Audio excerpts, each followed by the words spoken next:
Hi, my dear teachers, dear students, and all my honorable viewers. I have at last come back and I concluded my videos towards the end of the first act. Or let me say, I concluded the first act and I have to begin the second act. Before going on to the second act, let me tell you briefly as to what happens towards the end of the first act, scene 3. All of you know that Cassius has poisoned Brutus's mind against Caesar. And now, towards the end of the third scene, Act 1, Cassius gives 3 letters to Cinna and asks him to drop those letters in Brutus's house. And then Cassius tells Casca that they have to meet Brutus before it is morning. Because it is a stormy night, it is the stormy night in which Cassius meets Cinna and Casca. So after sending Cinna to Brutus's house, Cassius speaks to Casca and takes him to Brutus's house, planning to meet him before it is morning. There ends the first act. In the second act, the night continues, And let me tell you one thing, my dear friends. Between the first act and the second act, 1 month has elapsed. And now it is 15th March, that is Ides of March, early morning. And Brutus is not able to sleep. He has not been sleeping for the entire month. Since Cassius has poisoned his mind against Caesar, Brutus hasn't slept. Let me tell you that. Now Brutus is moving about when the second act opens. And Brutus calls out to his boy Lucius. And Lucius is a boy and he is sleeping, he is fast asleep, let me tell you. He is enjoying a sound sleep. And now Brutus wants to call him. He says, "What Lucius? How I cannot." So he says, "Oh, what Lucius? When are you going to get up?" He's shouting at Lucius because he wants Lucius to come to him. Brutus is not able to sleep, but Lucius is enjoying a sound sleep. "What Lucius? How?" he shouts at Lucius. And Lucius doesn't come back. Now Brutus looks at the sky. There are stars. There are meteors falling onto the earth. And the meteors, the falling stars are bursting out, giving out a lot of light. And now Brutus says, "I cannot, by the progress of stars, guess how near the day." Brutus is not able to know how near the day is because he wants the daybreak to happen as soon as possible. Because 15th March, they are going to meet Caesar, they are going to assassinate Caesar. Hence, he wants the day to break as early as possible. Then once again he shouts at Lucius. "Lucius, I say." Then he compares himself with Lucius and says, "I would it were my fault to sleep so soundly." Look at this. He says, "I wish it were my fault to sleep as soundly as Lucius is." Because Brutus is not able to sleep. He is disturbed by the thoughts of assassinating Caesar. Then he shouts at Lucius. He says, "When Lucius, when awake, I say." "What Lucius? When are you going to wake up? How many times should I take out your name? Lucius, come on, get up." Then the boy comes. His sleep is disturbed. He wakes up. And the boy comes to Brutus, and the boy asks him, "Called you, my lord?" Then Brutus says, "Get me a taper in my study, Lucius. When it is lighted, come and call me." He wants Lucius to light the candle. Taper is a candle. He says, "Get me a taper in my study." Study is a private chamber of Brutus. And when it is lighted, you light the candle and then come and call me after lighting the candle, he says. And Lucius says, "I will, my lord." He goes away.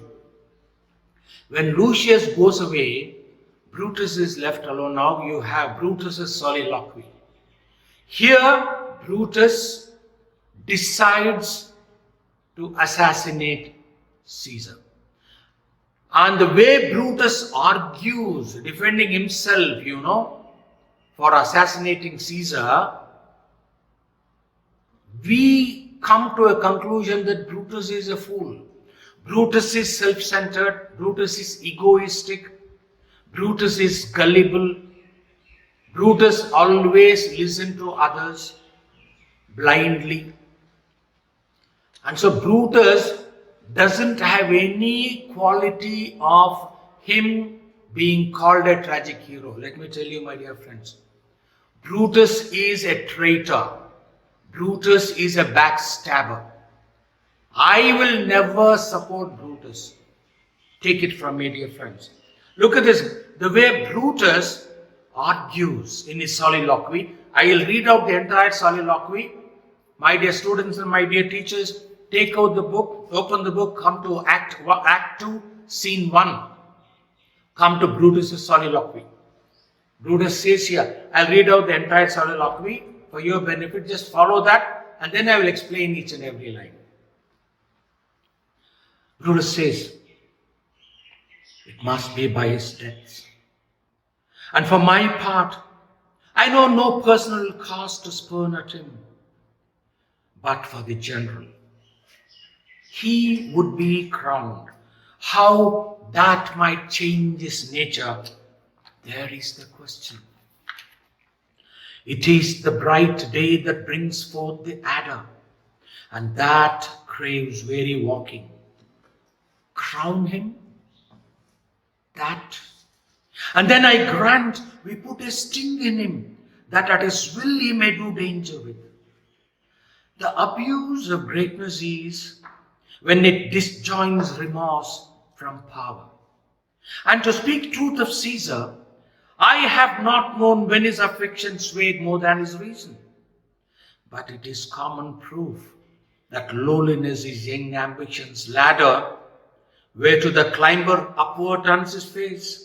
But when he once attains the utmost round, he then unto the ladder turns his back, looks in the clouds, scorning the base degrees by which he did ascend. So Caesar may, then lest he may prevent. And since the core will bear no color for the thing he is, fashion it thus, that what he is, augmented, would run to these and these extremities. And therefore, think him as a serpent's egg, which hatched would as his kind grow mischievous, and kill him in the shell. This is the soliloquy of Brutus. Look at the way he foolishly defends himself. Let me tell you one thing. Let me repeat what I have already said, dear friends. Caesar hasn't yet become a king, to become a dictator and to make his people his slaves. He hasn't become a king yet. Caesar's supporters are thinking of giving him a crown on the Ides of March, that is all. Then how could Brutus picture him as a dictator? If Caesar hasn't yet become a king, and then when after becoming a king, if he misuses his power, he would become a dictator and make all his people his slaves. He hasn't been crowned a king till now. And Brutus thinks of him as a serpent's egg. He says, Brutus has not yet become a king. Supposing he becomes a king, supposing he misuses his power and becomes a dictator, then wouldn't he change his people into his slaves? So this theory he has in his mind, and unnecessarily he murders an innocent Caesar. Caesar may be an old man. I grant Caesar is an old man. I grant Caesar is superstitious. I grant Caesar has physical weaknesses like he cannot hear by 1 year. He's deaf by 1 year. And he cannot swim. He has fallen sickness. In spite of all these things, he is a very good administrator. He is a very brave soldier. He has fought many battles. He has won many countries. He has, joined all the countries into his Roman Empire. And he hasn't pocketed even a single pie. Whatever he has earned, whatever ransom he has got from the prisoners of war, he has put it in the public treasure. Then how could you call him a selfish man? How could you even imagine that he would be a selfish man if he becomes a king? So, by looking at Caesar, we don't suspect that Caesar is going to be in the least a dictator. Then look at Brutus's argument here. Silly argument, foolish argument, baseless argument, unscientific argument. Brutus says here, look at this, look at the first line. He has already decided in the first line. It must be by his death. What is that it? Freedom of his country. That freedom of his country.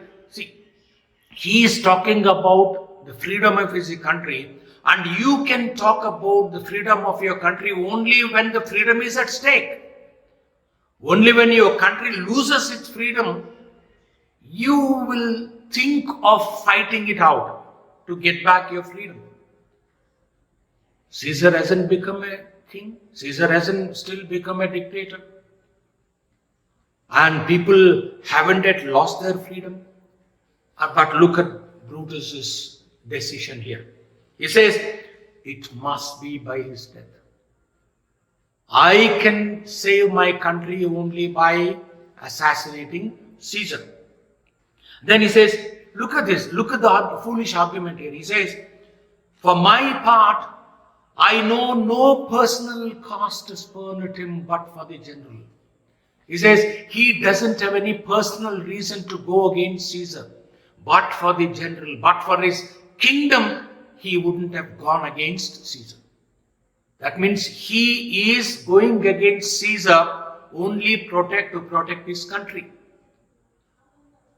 And where is the country in danger now, dear friends? The country is not at all in danger because Caesar hasn't become a king at all.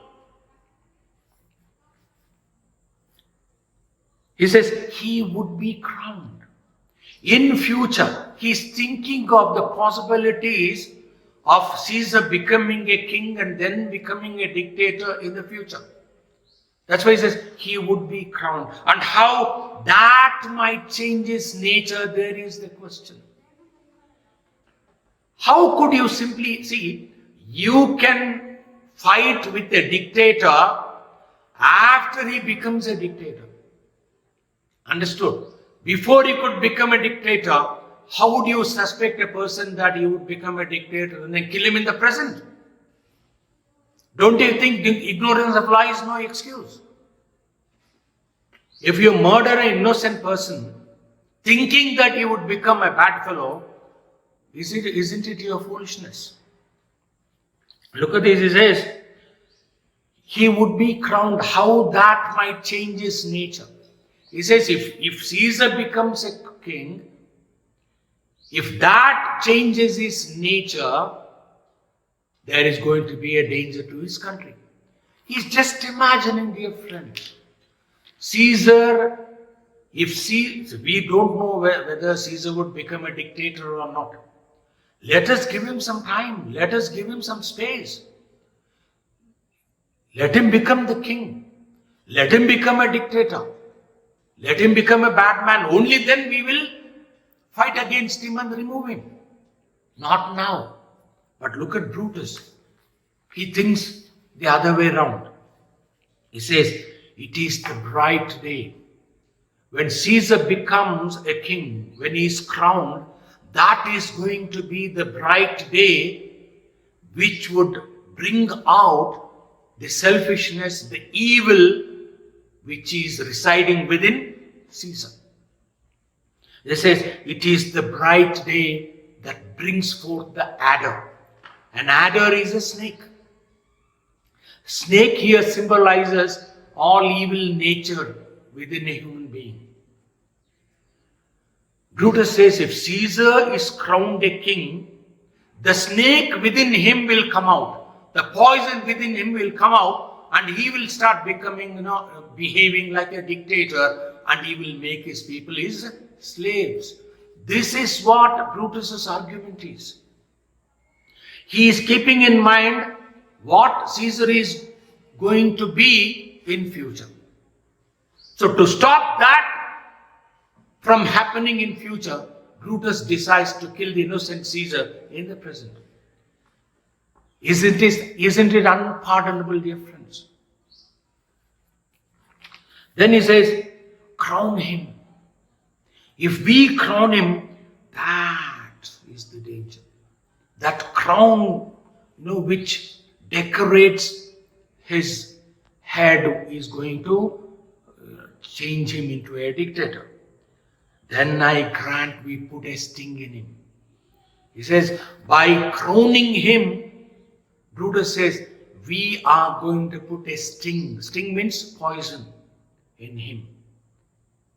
That means that we are giving him all freedom, to behave in a very selfish way to his own benefit by transforming his people into his slaves. Look at this. It says, crown him, that, and then I grant, we put a sting in him, that at his will he may do danger with. If we, on purpose, if we give him the poison, he would start doing danger at his will. That means he would go to any extreme, to exploit his people by changing them to his slaves. That's why he once again speaks theory here. Brutus never thinks practically. He always lives in theory. Look at this. He says, the abuse of greatness is. What is greatness? What is abuse here? Greatness is Caesar becoming a king. Abuse is misusing that power of being a king. That's why he says, the abuse of greatness is when it disjoins remorse from power. See, when you become a king, you become powerful. You will have power. And a powerful king is supposed to be a kind-hearted man, a merciful man, like our king Krishna Devaraya, like our king, Satya Harishchandra. All these kings are supposed to be very wise, supposed to be good administrators, supposed to be kind-hearted, magnanimous, and what else, But in Caesar's case, by crowning him, Brutus says, we are giving him poison. And if Caesar becomes poisonous, he would disconnect remorse from his power. Power and remorse go together always, dear friends. A king always is remorseful, that is, very kind-hearted man. And if Caesar is made the king, he would disconnect that remorse, being kind-hearted, from his power. And if he disconnects this kind-heartedness from power, don't you think Caesar would become a dictator? It is Brutus's argument. You know? He says, the abuse of greatness is when it disjoins remorse from power. And then he talks about the present Caesar. He says, to speak truth of Caesar, I have not known when his affections swayed more than his reasons. Affections are personal feelings of selfishness, egoistic feelings and all. He says, to speak truth of Caesar, Brutus says he has never seen Brutus acting in an insensible way, in a very bad way, in a very cruel way. He says, Brutus accepts this. He says, I have not known when his feelings have, become illogical. His feelings and the reason always have gone together. When a person becomes emotional, when a person becomes selfish, he becomes irrational. He loses reason and becomes irrational. And he becomes irrationally very cruel person. Like the dictator Adolf Hitler. Let me tell you, my dear friends. But he says, but if there are many ifs and buts in Brutus's words. He says, Caesar, I have not seen Caesar behaving like a selfish man. But, he says, but it is a common saying, he says. But it is a common proof that lowliness is young ambition's ladder. This is the common saying, he says. All common sayings should not be used for people in specific, cases. You cannot use that common proof to Caesar. What is the common proof Brutus is speaking about? He says, lowliness is young ambition's ladder. One who is ambitious, one who is egoistic, one who is very selfish, would behave very meekly, he says, very humbly, in a very humble way. That means that do you mean to say that all humble people are cruel people? All humble people, all great people who are very humble, do you mean to say they are all cruel people? Let us wait and watch. Let us give Caesar some power. Let us test whether he uses his power or misuses his power. If Caesar misuses his power, then we can remove him by fighting it out against him. But Caesar hasn't been given any power at all. And Brutus is unnecessarily, thinking of him as a cruel man in the near future, if he is crowned. Look at this, he says, that lowliness is young ambition's ladder, where to the climber always turns his face upwards. When a person starts climbing the ladder climbing that social ladder, when he starts climbing, he has to climb every rung. The rung is these steps in a ladder. When he starts climbing the ladder, it is common sense that everyone who climbs the ladder would look up because he wants to reach the topmost position. But he says, once a person reaches the topmost position, he should not forget the lower rungs that have taken him to that position. Nobody ever forgets it. But he says selfish people would kick the ladder as soon as they reach the topmost position. They would forget the ladder. They would forget the ladder that has helped him reach that position. And he says that this would definitely happen in Caesar's case. He says, The lowliness is young ambition's ladder way to the climber upward turns his face. But when he once attains the topmost position, he looks in the clouds, scorning the base degrees by which he did ascend. So he says he would start, once he reaches the utmost position, he would look in the clouds and he would start scorning the baser degrees. He would start ignoring the baser degrees by which he did climb and reach the topmost position. This happens with selfish people. That's why immediately Brutus says, so Caesar may. Caesar may do this. After reaching the kingly position, he may forget his people who have supported him to become the king. That is why he says, for fear that he may become a cruel man, let us prevent that by killing him now, he says. So Caesar may then, lest he may prevent, he says. And then now we are quarreling with Caesar. That means that we are going against Caesar. And Brutus says that our quarrel with Caesar doesn't have any meaning at all in the present. But we are keeping the future in mind and we are fighting it out with Caesar. Look at this, he says, and since the quarrel will bear no color for the thing he is.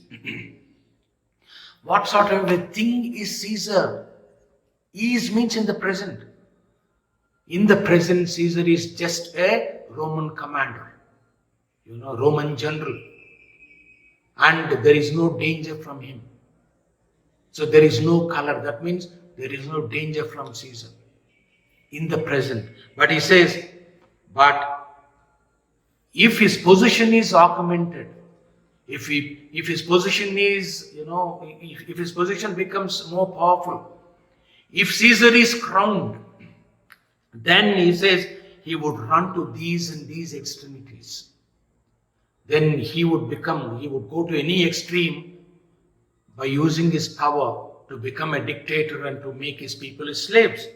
Hence, let me think of him as a serpent's egg, a snake's egg. A snake's egg in the present, there is no danger from the egg.